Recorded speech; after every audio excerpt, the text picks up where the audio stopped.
let me get started with today's focus topic video, and I will then come back and open up the Q&A around that topic. Uh, Bear with me as I share this video. On this day, Shiva started this dance of creation and destruction. So this is the day which we must celebrate because Shiva has set the world into motion, the universe into motion. This is one reason. Some say, no. On this day, Shiva got married to Parvati. So whatever the reason, that background is just purely, iconographic. The important thing is, why do we celebrate Mahashivratri? What is the significance of Shiva? That's what I want to talk about. You see, we have many gods, and one of the most powerful one is Shiva. And the reason why many people relate to Shiva is as follows. Shiva comes with this particular imagery. One is called Yogi Raj.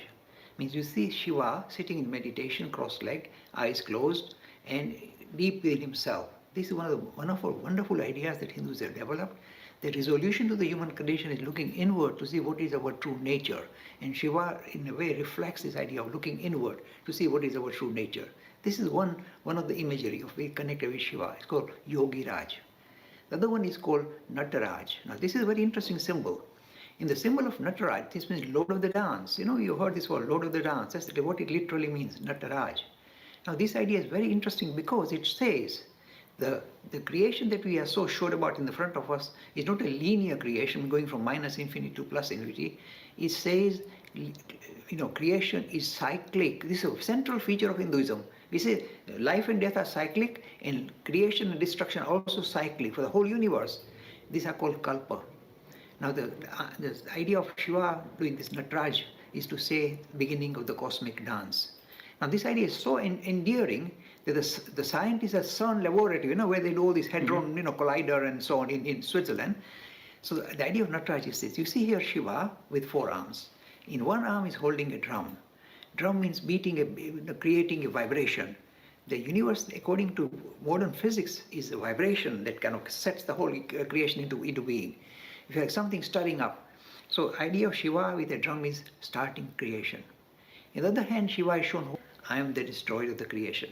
With the third hand, he's giving boons, saying, look, I am also your protecting fire. Actor, I look after you while you are here. This is the third hand. The fourth hand points at his own feet, saying, look,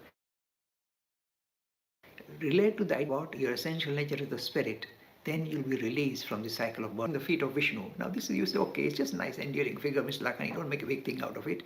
I'm not here to score point with the Shiva tradition, but in the Shiva tradition, you'll never see Parvati massaging the feet of Shiva. Isn't it interesting? She always sits, close to him, is if you like, a companion of equal stature with Shiva. And this is depicted in this wonderful imagery of Ardhanarishwar. Means actually the ultimate reality is neither male nor female. We are both, if you like, everybody, every human being, everything is a mixture of, I feel like Shiva and Shakti, Shiva and Parvati. This is called Ardhanarishwar. No other religion has given equal dignity to women as the Shiva tradition. Must point it out. Another endearing aspect of the Shiva tradition is this. Shiva is called Ashutosh, or in Gujarati, Bhola Nath. Ashutosh means easy to please. Very simple man, easy to please. At the drop of a hat, he'll give you boons. So this is another interesting aspect. Another difference between, say, the Vishnu tradition and the Shiva tradition is, in the Vishnu tradition, is called Hari. Kind of worship Hari. Hari means one who attracts. And you can see the image of Vishnu is very attractive. And you say, wow, your mind is immediately grabbed by the image of Vishnu. So it in a way attracts you with all the external rasmatas. With the Shiva tradition, it's opposite. It's called Hara. Hari, Hara. Hara comes from Sanskrit Harati. Means I'm not interested in external showmanship. I'm not interested in a lot of complicated liturgy. Just focus on the deeper vision regarding who you are. Ignore the externals. This is the Hara tradition or the Shiva tradition.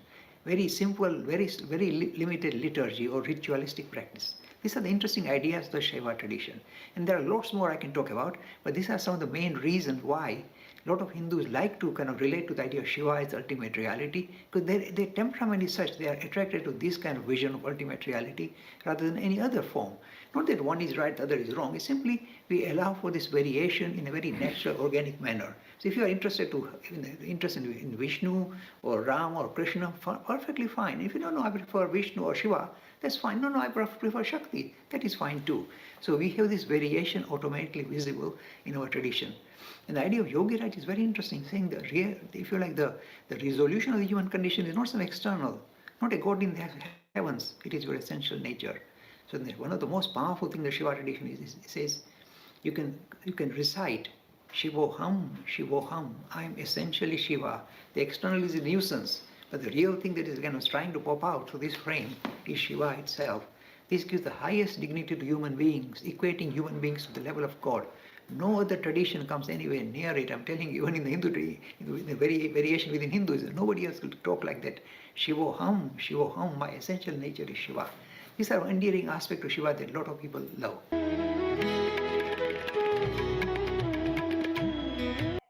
Wonderful. So, folks, there you are. Today, the focus topic is on the Mahashivratri that we will soon be celebrating this week.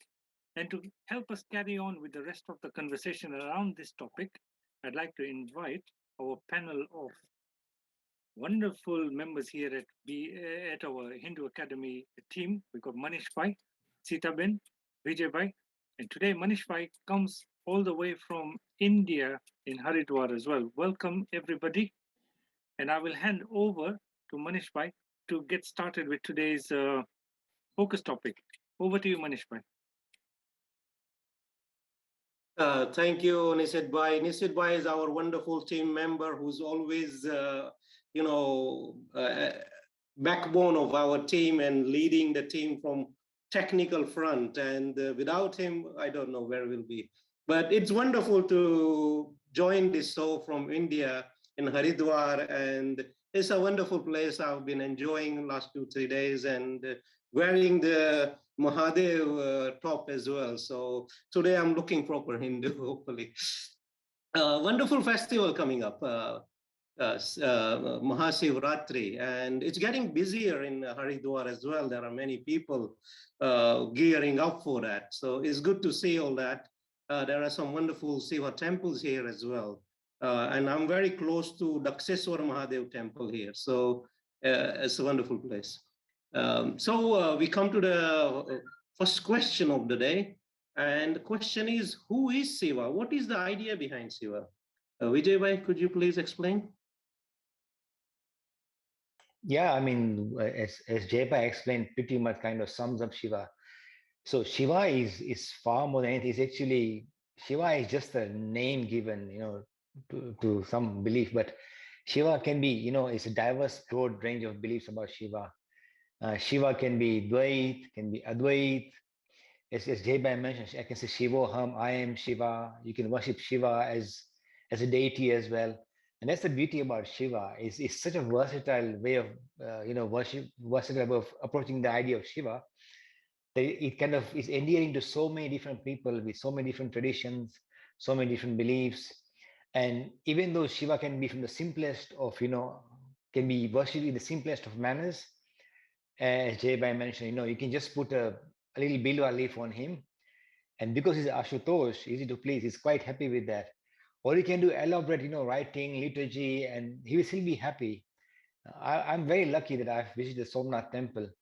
It's an amazing place of, we feel really peaceful and, you feel the energy, basically, vibration of Shiva. So Shiva is very interesting in that sense. Also, the idea that Jaybai mentioned, that Shiva and Parvati, they're seen as equals.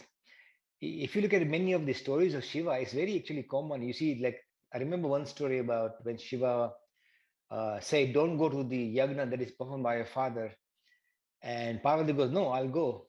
Why are you telling me not to go, right?" And there was an argument. Shiva said, "Okay, no, it's like a typical family argument." Shiva said, "Okay, go if you want to go." Then she went to Daksha's yagna. Despite that, just shows that kind of equal in their in decision making they do, right? So that's quite amazing. They're seen as equals. And the idea of Mahashivratri, I mean, I would say the best way to put it together is basically the day when both the cosmic, masculine, feminine energy come together and create this wonderful balance in the universe. So every year we celebrate this anniversary of Shiva and Parvati. Also, also is linked to the story of creation as well. So by and large, I think Shiva is a very, very endearing character in so many different ways. One or two other points to add is that even some of the most ancient beliefs in the Indus Valley civilization, from the evidence we have found in archaeological traditions, you can see that something like Shiva in the form of Pashupatinath is worshipped at that time. Shiva is a very ancient deity, perhaps the first deity. As we know, is already seen in also many of the iconography we have found. You see Shiva kind of image sitting in meditation. So it's not surprising that he's seen as Adi Yogi. I mean, he is the first yogi in that sense. But something else to add, one last point is that despite the fact that Shiva can be worshipped in any kind of simple manner, we should also remember there have been some great scholars who have done huge amount of literature and written so much about Shiva. I mean, I think in the Kashmiri Shaivism, some of the writings on Shiva runs up to 30,000-40,000 verses. So in the Kashmiri tradition, Shiva is seen not only as something to worship, it's a whole philosophy in its own right.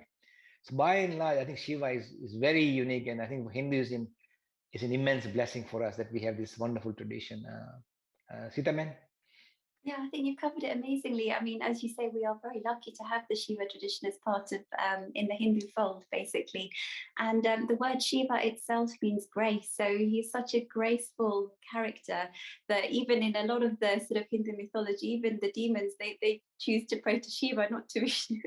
They choose Shiva because they know that if they pray to him, he will grant their wishes and all of that. But as Vijay Bhai was saying, and as Dad was saying in the video as well, the whole Shiva tradition is based on egalitarianism. So egalitarianism between the male and the female, egalitarian depending on whatever class or whatever role you have in society, you are equal in the eyes of Shiva. You are seen as divine. You are essentially Shiva yourself. And it's all about trying to recognize your identity as the ultimate, as the spirit.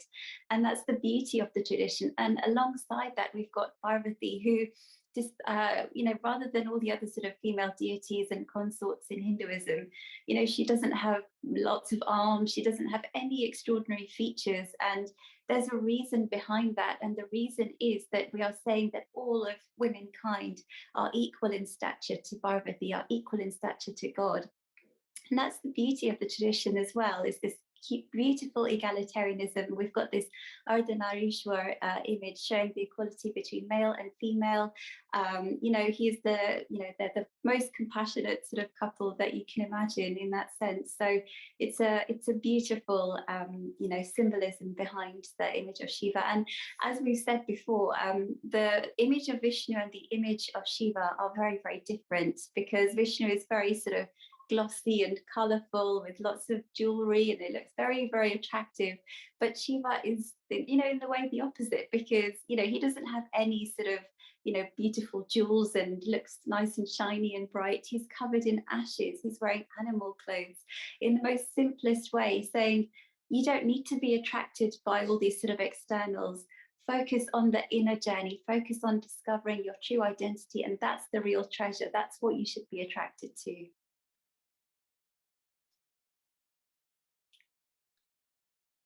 It's wonderful to hear, Sitaben. Shiva is also called Mahadev and Mahakal. What is the reason behind these terms, Sitaben? So he is one of the great deities. There's a great deal of mythology around the whole Shiva tradition, and as Shiva devotees, they don't like their favorite deity being sort of classified as the one who only destroys, because the Trinity, Brahma, Vishnu, Shiva, if you're from the Vaishnava tradition, you're more inclined to say, oh well, Shiva's the destroyer and Vishnu is our favorite and he's the preserver, so he gets the nice role. Whereas Shiva devotees say, hey, hang on, that's not fair at all. So Shiva represents the whole cycle of creation, the importance of time in that sort of cycle. And you shouldn't forget that Parvati, when she sort of takes on the form of Durga or the form of Kali, that's what she's also showing. Kala is all about time. Time is the all destroyer. And it shouldn't be seen in a negative light. This is just the way the cookie crumbles. There is creation, preservation, and destruction. And Shiva devotees sort of attribute all three to Shiva, as shown in the sort of Nataraj image, and also shown in the image of Kali. Kala means time. So we're saying that time is essentially the all destroyer. And the image of Kali is terrifying. Because sometimes I've shown it to my daughter and she's like, "Oh, mommy, what's this?" But it's meant to be like a bit of a jolt, because we sort of get very caught up in our sort of mundane routine lives, and sometimes you need that sort of jolt to bring you back towards spirituality. That, hang on, look, what you've got now might be fine, but it's not going to last forever. So make sure you focus your energies as much as possible on spiritual progress, because life isn't all hunky-dory. It's going to be difficult, and this is what the image of Kali represents. Vijay Bhai? Oh, you're on mute. Yeah, I was just saying not much to it, Sita. I think you have covered pretty well. But one thing to remember is that Shiva has known by so many names, Pashupatinath, Lord of the Animals, Bholenath, Gananath. So because he's a Lord of all, basically everything, even I think also known as the Aushadhanath, because Lord of all the medicines, all the drugs. Some people say even the doji drugs as well. So it's a lot of everything in a way. So Shiva is all encompassing, and the various names and facets of Shiva kind of represent the idea that is all encompassing. That's all I can add to that. Yeah.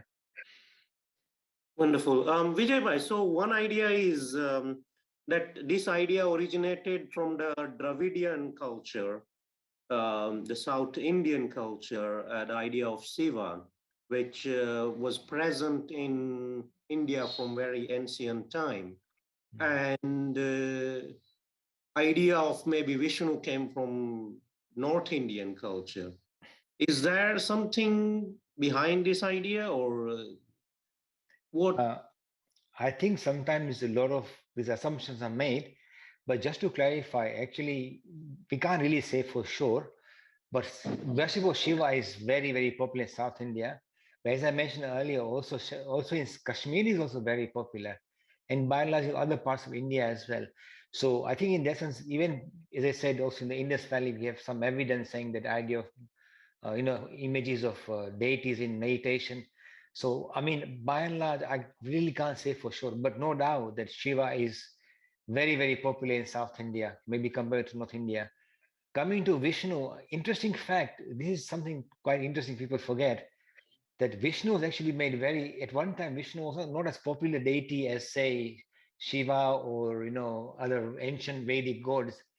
And after the coming of Shankara, when Shiva was very popular, it was actually Ramanuja, who is again Tamil, who is the one who actually popularized Vishnu, ironically. His philosophy was responsible of making Vishnu very popular. He's South Indian too. So I guess maybe South India owns both both Vishnu and Shiva. They own both of those deities, and by and large kind of preserve and spread them in that sense.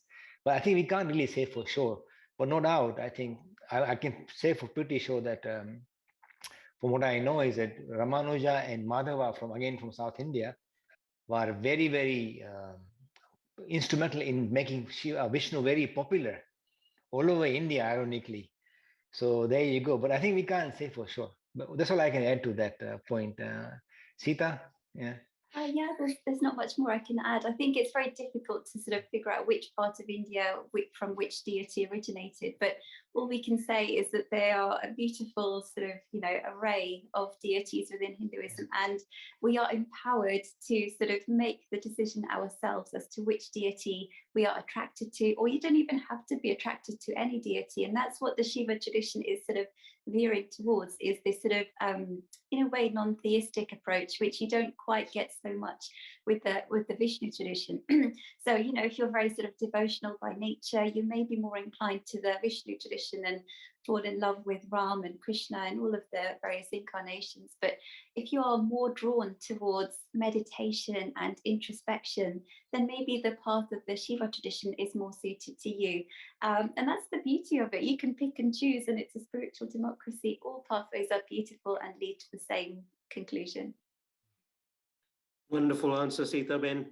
So we got a wonderful question from Himanshu Bhushan. He's asking how to realize Shiva. And am I adding a bit on it is, should he do anything special on Mahashivratri? What should he do so he can get closer to Shiva on Mahashivratri Day? Sita Ben? Yes, this is the beauty again of the Shiva tradition. There's no sort of set prescription. There's no complex ritual around it. You can do what you like. As Vijay Bhai mentioned earlier, you can just offer a leaf, and that's all. As long as it's done with true devotion and true heart, and as long as you're sort of focused on this idea of understanding your true identity as the self, Shiva can help you along in that journey. So that's the wonderful thing. I think more so with the Vishnu tradition, you get a lot more sort of complex rituals, and you have to do this kind of puja and do this and do this and do this. Whereas with the Shiva tradition, it's much more free flowing. There's a lot more relaxed in that sense. So do what you feel your heart tells you to do. If you feel I want to offer a leaf, then offer a leaf. If you want to meditate, then meditate. If you want to read about the stories of Shiva, read about the stories of Shiva. Whatever makes you personally feel close to Shiva, do that, because that's the right way for you. There's no sort of set rituals or set prescriptions. There's some guidance, and some people choose to do things in a certain way and it turns into a tradition, but you don't have to do it. And that's the wonderful thing about Shiva, is the grace that you experience. As long as you show that love, Shiva will give you that grace. Vijay Bhai? Sorry. Yeah, that's not pretty much to cover. I think you've covered it pretty well. All I can say is, again, one thing about Shiva tradition is that we should, I think quite often people have some set, set preconditions or set beliefs. Shiva in this is very, very open and very, very free on how we approach, how we realize Shiva. And that's part of the beauty you see in Shiva as well. I think that's what also endearing for many people. To realize Shiva, there's so many ways you can do it. I mean, I guess on Mahashivratri, the best thing to do, which is what Mahashivratri is about, is self-reflection. Unlike other traditions, other festivals in India, Shiva tradition, the idea of Mahan, the great night, as we do a certain night time, idea is to self-reflect and try and realize Shiva in you. That's the aim of this Mahashivratri tradition. But yeah, by and large, I think the main thing to remember is that there is no preconditions on how you realize Shiva. It's open to you, depending on your, aptitude and your abilities. Yeah, Manish bhai. Wonderful answer, Vijay bhai. We take the next question. There's many questions coming through, so it's good to see you guys asking so many wonderful questions. So quick one is, why are Bilva leaves offered on Mahashivratri? Vijay bhai? I think there's no specific reason, but it's the most common leaf. And the thing is, that's the thing, beauty about Shiva. He doesn't want something really rare. You have to go really hard to struggle and kind of look for it and struggle and find a leaf, but the Bilva leaf is very beautiful in shape. It looks very nice, symmetric, and is easily available. So Shiva doesn't want you to work really hard to please him. He's actually making it easy for you. They're easy to please. He also make it easy for you. So that's the unique thing about Shiva. I mean, if you notice in India, when you go on the roadside, you see a very, very small little, temple, like just a little, very tiny construction, maybe of wood or some stone, as a little, shivling in there. That's it, and you don't have to get stuff. You just pick a leaf somewhere and you just pray him, and Shiva is happy. And that's the uniqueness about Shiva. You can have, the great 12 Bara Jyotirlings temples of India. You also have the roadside temple of Shiva. And in both cases, you can give whatever you want. I guess Bilva leaf, I'm not sure if there's any mythological story that I'm aware of, but by and large, it's quite commonly available in India. That's what I can add. Sitaman? Yeah, there's not much more I can add, because it's a common leaf in India, but we're an international Hindu community now, and Bilva leaves are not necessarily available. So you can offer an oak leaf, you can offer whatever leaf it is, and I'm sure that Shiva won't mind. Wonderful answer, Sitaben and Vijay bhai. So one question is, this Sak tradition, there is a Shiva tradition and there is the Sak tradition, the tradition that worship the mother goddess, and mother goddess is considered central deities in that one. Is there any link between Sak and Shiva tradition? And yes, that's the question. Yeah. Oh, sorry. Oh, yes. Yeah. So, I mean, this is the wonderful thing, is this idea of the male and female sitting together in equal sort of authority really sits well with the Shiva tradition. And they sort of synergize and support each other. So they sit together equally. And unlike sort of, Vishnu and Lakshmi, where Lakshmi is sort of pressing the feet of Vishnu, there's no way that Parvati would agree to do that.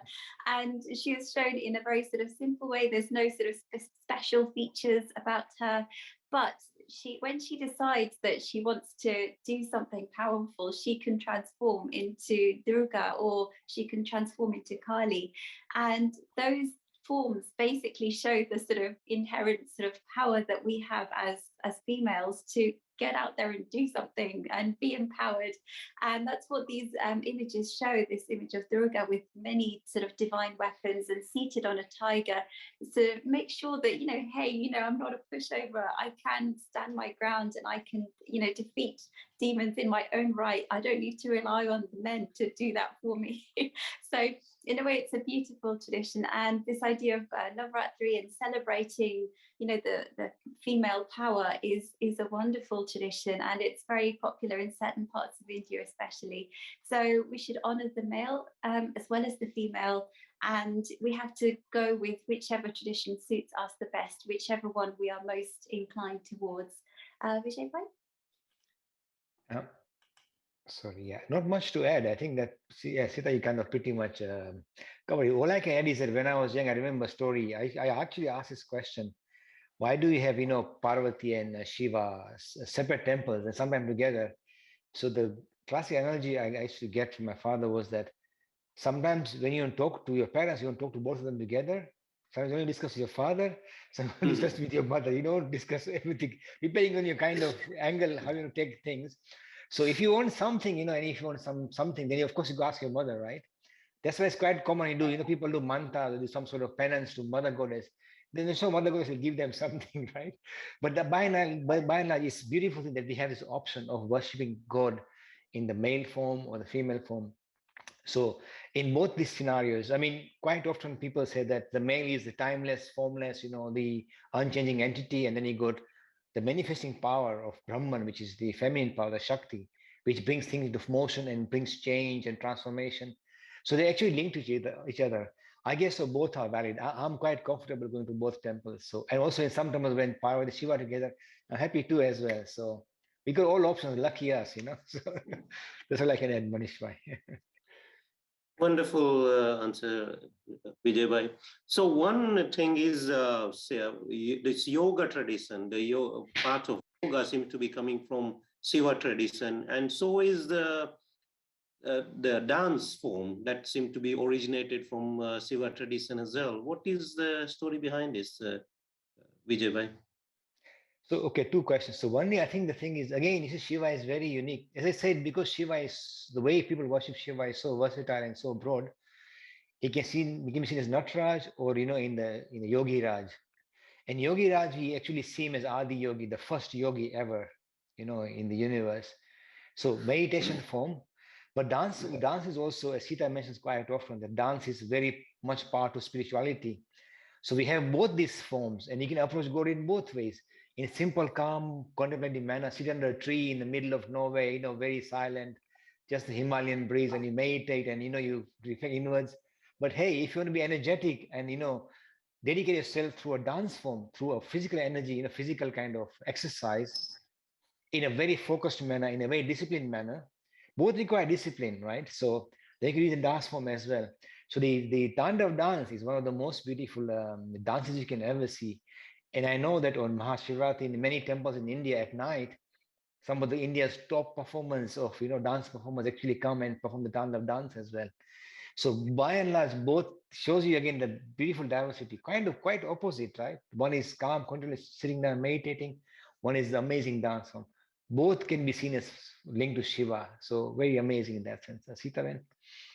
Yeah, no, I think you've covered it amazingly. So it just shows the inherently pluralistic nature of making spiritual progress, because as Vijay bhai said, they're two very different disciplines, but they all point towards the same direction essentially. So you have to sort of see what your temperament is, and like for example, when I was little, my parents tried to stick me into dance classes, and I couldn't do it. So I just let go. So that's not for me, but for many people it is the right way to go. And for others, the idea of meditation is suited, but it doesn't just go to just those two disciplines. It could be anything. As we have previously discussed, it could be science, it could be music, it could be so many other disciplines that we have, because they all point towards the same journey. Because spiritual progress is all about focusing your mind. And you can do that in so many ways. You can do it through meditation, through dance, through music, through, poetry, whatever way suits you. It's all a process of focusing our minds and understanding who we truly are. Wonderful stuff, Sitaben. Take the next question. And there is a story of origination of Ganga.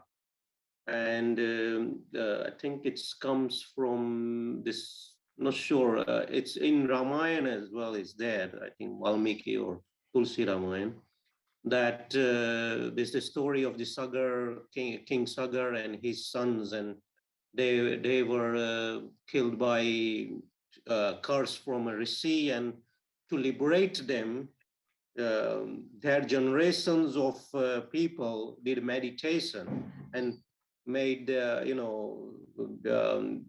had Ganga appear in front of them and agree that she will come down to earth to, wash away the sins of all these people. And for Ganga to come down, they said if someone needs to catch her, otherwise she will go straight into the underworld, the Patal Lok. And Shiva caught Ganga in his mat. And that's the story part. Now, what question should I ask about it? Where is that story from? And what is the significance behind this story, Vijay bhai? I think again, this is part of the Shiv Puran, I guess, a lot of mythological stories. I think it's King Bhagirath, I believe, who's seen as descendant of the great Mahabharata kings. And because of all the sins that they committed in the entire lineage of kings, so that how do I kind of wash the kings away? And kings fight mighty battles and have incur a lot of sin as a fact. So I guess the coming down of Ganga is one way, the water from the heavens, and brings it down and of course wash the sins away. And as you know the story that Shiva caught Ganga in his matlock and walked down slowly all the way to the ocean, and the rivers kind of trickled down. But that's the mythological story. But anyway, the significance is this: the fact that Hindus deify water is in itself the biggest lesson from this. Because don't forget, the Indo-Gangetic plain kind of sustains over 300 million people. I mean, we can just say it's just water, H2O, and forget about it. Yeah, so what? But the fact that we deify water and make it Mother Ganga, that is the big thing here. And the thing is that we actually revere water. Let's face it, no matter how powerful, intelligent we are, no water, we die. Simple as that. So the fact that we give this amazing status to, actually all rivers in India are worshipped. I think again, we're so lucky that we do this. It reminds us constantly that life, a lot of things sustain us in life, like, Surya worship or Ganga worship. So it's so beautiful that we do that. If you ever go to River Ganga, just keep one thing in mind: the 300 million people are actually sustained by this beautiful river. That is enough to make it worthy of worship. Forget anything else, right? That's the beauty of it. But I think the story has a bit more significance. It makes it heavenly. This is not just ordinary river which comes from Himalayan glaciers. It's actually from the heavens, and that gives it an extra, kind of spiritual angle to it. And that's a beautiful thing. I think we should revere that, beautiful story. Sita Ben. Yeah, no, I completely agree. It's just wonderful to sort of infuse spirituality into our everyday lives through these wonderful sort of traditions of deifying the natural forces like water and sun and fire and all of that. It's really, really wonderful. But when I do think of the state of the Ganga at the moment, the way it is, it just, you'd be really worried, frankly, to tell anyone to take a dip in it. So I think we've got a long way to go in terms of re-purifying it, in terms of an environmental perspective, because it does get misused. The whole sort of environmental system does get misused. And, we do need to sort of focus on how can we cleanse it? How can we stop people, dumping all sorts of stuff into it? Keep it pure, keep it beautiful, because it is essentially, linked so beautifully into our tradition, into our spiritual inheritance. And, you've got the idea of Kashi as well, because the river Ganga flows through Kashi as well. And again, that whole city is sort of, permeated with spirituality because it's linked with Shiva. It's the abode of Shiva on earth. So Hinduism is very wonderful in that way. It really deifies everything in the environment and around it. But I think especially in terms of the Ganga, we need to do something about it. It's really not in a good state at the moment. Wonderful stuff, Sitaben. We got storytelling hub saying in India, females do fasting and do Mahashivratri for getting a good husband. And many people, worship Shiva for many different reasons, and that's all fine. And that's one of the good reason to, and many people, what we could say is many people get into spirituality for all these reasons, and then you go higher from there as well. So that's the beautiful thing. The next question we take is,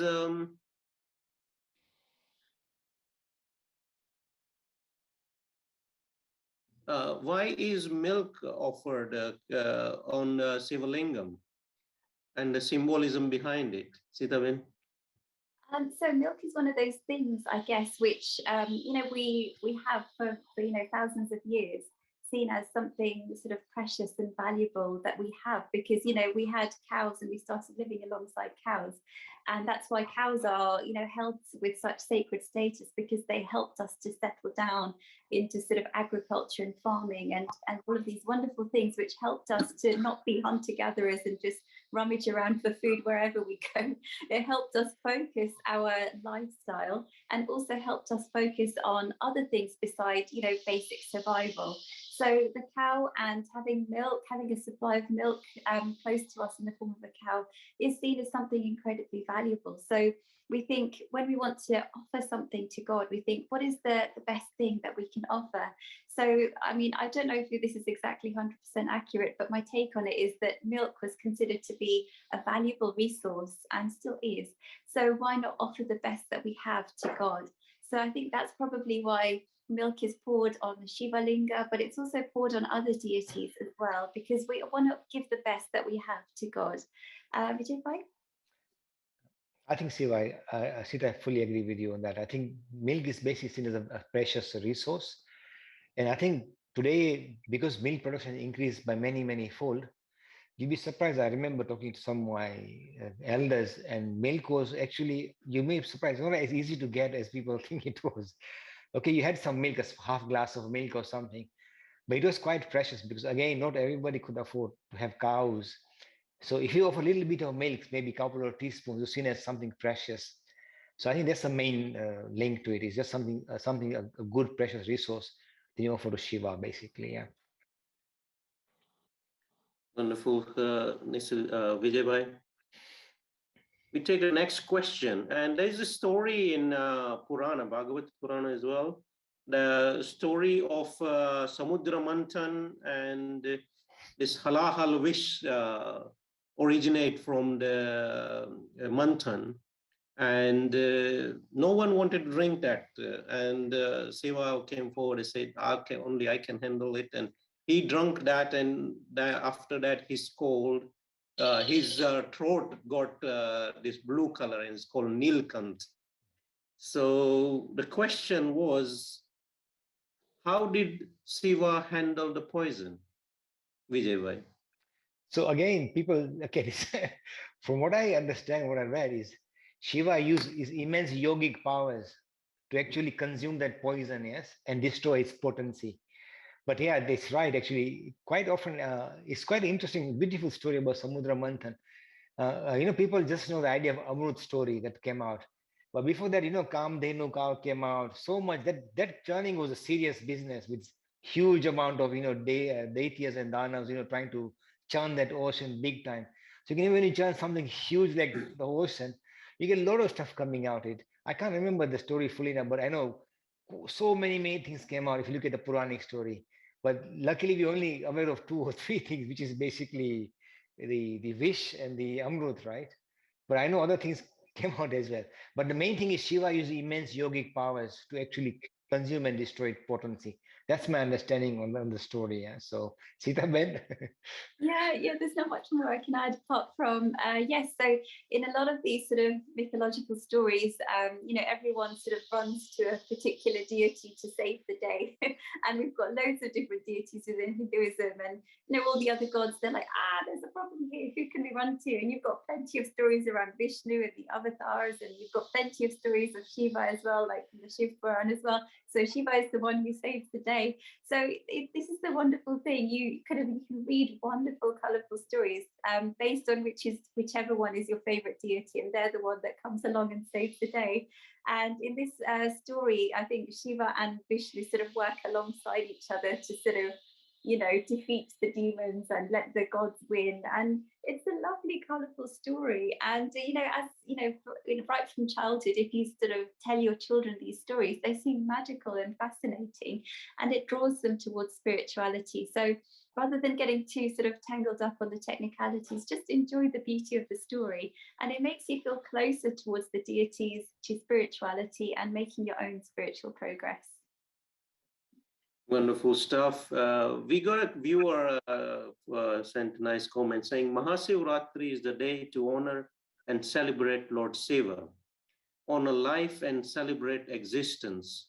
Most people spend a day of Mahashivratri in prayer, meditation, and celebration. Here is a list of what to do on Mahashivratri.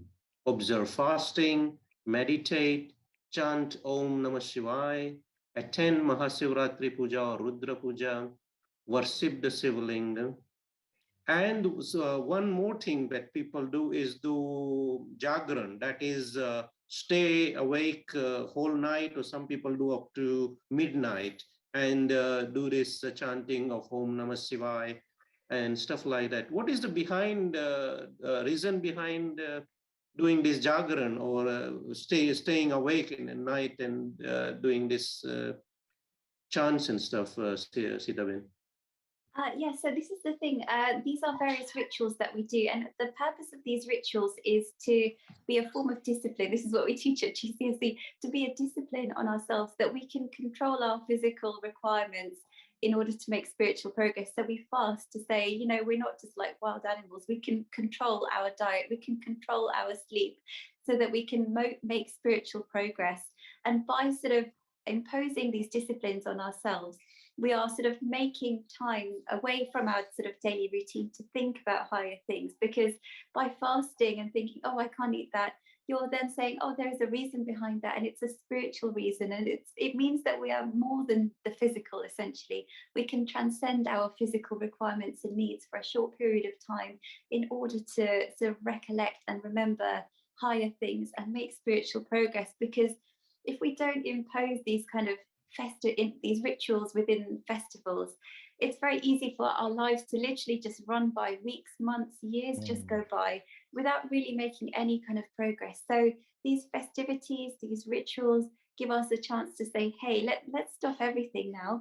Let's focus on spiritual progress. Let's focus on the deity that we adore. Let's focus on Shiva or Vishnu or whoever it is, and make that spiritual progress. Because otherwise, by the time you retire, you're like 70 or something, and you haven't really done anything in terms of spiritual progress. So these festivals, rituals are a wonderful pause from our everyday life to think about higher things. Vijay Bhai? I think, Sita, you pretty much covered it. All I can add is that, like the idea of chanting, I know for many young youth, they find it so boring. Why do you keep on chanting or chanting? But it's actually a form of discipline.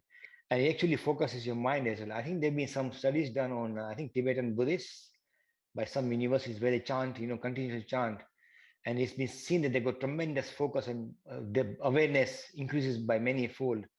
So it's again a discipline. And I think, as Sita mentioned, that we need these festivals to remind us, to focus us, and all these rituals kind of help us, in all this, basically in becoming more spiritual, by becoming more disciplined and taking some time away, as Sita mentioned, to focus on our spiritual side as well, not just the material side. Yeah, that's all I can add to it, Manish Bhai. Wonderful, Vijay Bhai. So we got a question from Jack Hart. He's saying, can you tell us about your favorite story about Lord Shiva? Vijay Bhai, you first. Okay, I tell you one story, this interesting story. I know from from a young age, I was told the story that about this demon who worshipped Shiva day and night, and then Shiva was not coming that easily for some reason. Maybe Shiva was busy somewhere. And they said, okay, if you don't come, I'm going to cut my flesh and offer it in the fire. So he took his knife and was going to cut his leg off. And Shiva said, whoa, whoa, whoa, please wait, please don't do that, right? And he goes, okay, what do you want? He goes, if I touch somebody's head, that person dies. And Shiva must be in a good mood. Says, okay, tathastu, there you go, take that, I give you that boon. And then after a while, he said, oh, but this devotee, this was this demon devotee, he was still a bit dumb. So, oh, but how do I know if this really works? She goes to Shiva, shall I try it? I don't know if it's going to work. Let me try it on you. And Shiva goes, what are you doing? You should be coming to me. I just gave you this boon. I'm going to try it on you. How do I know if it works? Then, of course, he went to Brahma, and Brahma goes, Shiva, you're too easy to please. And he just gave boons away like that. I'm sorry, I can't help you, right? You should be more careful next time. So he went to the mother goddess, nothing happened. His story from the Vishnu Puran, by the way. Then he went to Vishnu. And Vishnu being the clever and cunning, and he goes, you know what? I tell you what, hide behind, just go behind me and hide. I'll handle him. So this demon came and said, but where's Shiva? Where's Shiva? I think he's tricked me. He's actually lied to me. And Vishnu goes, why? What do you mean lied to you? What happened? He gave me this boon that if I touch somebody's head, that person dies. And now he doesn't want me to try it on him because I suspect now he might not be a proper boon. He might just be tricking me. And Vishnu goes, you know what? Sometimes Shiva can be very cheeky. I'm pretty sure he may not give this boon to you. I tell you what you can do. Why don't you just try it on yourself and see if it works, right? Which is, of course, what he did. And he just fell there. So anyway, this is just one of the stories I kind of remember from a young age. But there are very many, many beautiful stories about Shiva. So, so anyway, Sita, your turn. Yeah, I mean, there is one story that I really like because it sort of emphasizes the non-theistic angle that the Shiva tradition brings. And it's kind of to do with Ganesh as well. So it's a story where Shiva and Parvati, they set a challenge to their sons Ganesh and Kartikeya, who can go around the universe the quickest. And Kartikeya, he's got a very speedy peacock, and he jumps on the peacock and starts zipping off across the universe at light speed. And you have Ganesh, who's not quite so fast on his feet, and he's got his little mouse. And Ganesh is much more sort of wise and clever compared to Kartikeya in this story. And Ganesh says to his little mouse, come on, mousey, let's go around Shiva and Parvati. So he made them sit down, Shiva and Parvati in the center. And then Ganesh goes very, very slowly around Shiva and Parvati with his little mouse. And then he bows down, and then he says, oh, I've got time for another round. And he goes round again. And he does this 3 times. And then he goes and sits down next to Shiva and Parvati. In the meantime, Kartikeya comes speeding back from going around the whole universe, which is already an amazing feat. And he's back huffing and puffing with his peacock, who's also huffing and puffing. And he's amazed to see Ganesh already sat there. And he said, Ganesh, you haven't even started this whole journey. I've already finished going around the whole universe. But Ganesh says, well, Shiva and Parvati, they are the universe. They are manifested in everything across the universe. So I've just gone around Shiva and Parvati 3 times, not just once. So I've gone around the universe 3 times. So I've beaten you already. So that's the wonderful sort of angle that you get from the Shiva tradition, is this sort of non-dualistic Hinduism, this idea that everything in the universe percolates with spirit. Wonderful story, Sitaben. My favorite is, I think there was one hunter or Pardi in India, I would say. He, on the Mahashivratri day, was sat on a tree waiting for a prey, some animal to kill. And whilst waiting, he kept on plucking leaves and throwing down. And fortunately, there was a Sivalingam at the bottom of the tree, and those leaves were reaching there. And because he didn't have anything to eat, his whole vigil turned into a fast as well. And all these things automatically happened, and he stayed up all night. And therefore, he had this wonderful Mahashivratri worship. And because of that, Shiva was pleased with his worship and appeared to him. and say you can have whatever boon you want. So pleased to, so easy to please, Seva, and that's wonderful to say that I think for spirituality, what it means is you don't have to, be very do something special. What you need is intent, a good intention, and the willingness to do something, and that will set you on the way. And that's wonderful to see. We take a next question from Curious Creature. He's saying, does it matter if God like Ram, Shiva actually existed or not? Is proof of their existence important in Hinduism? Vijay bhai? No, it's not important in that sense, because the thing is, God can be seen in many different ways. As a very classic saying that, which Jay Bhai used to mention a lot in some of Hinduism classes, that in the Abrahamic tradition, there's a saying that God makes man in your own image. And Hindus kind of turn it the other way around, that man make God in his own image to relate to him better. So we can choose how we want to view God. Vishnu, Shiva. But anyway, to make something something just to add to this, the fact still remains that the most, the most powerful, the all-pervasive, spiritual force of Brahman, we have to personify some way or the other to worship it. And Vishnu is a very beautiful image, beautiful looking figure. And by the way, you'll be surprised, it's not only unique to religion. Even in science, we do it quite often. There's so many abstract events, abstract objects we can't visualize, like n dimensions. We don't know. We put symbols to it. Doesn't mean the symbol is actually come alive, but symbol is representation of that abstract point. Or that idea of infinity, which Jay Bhai says a drunk ate, right? Something like that.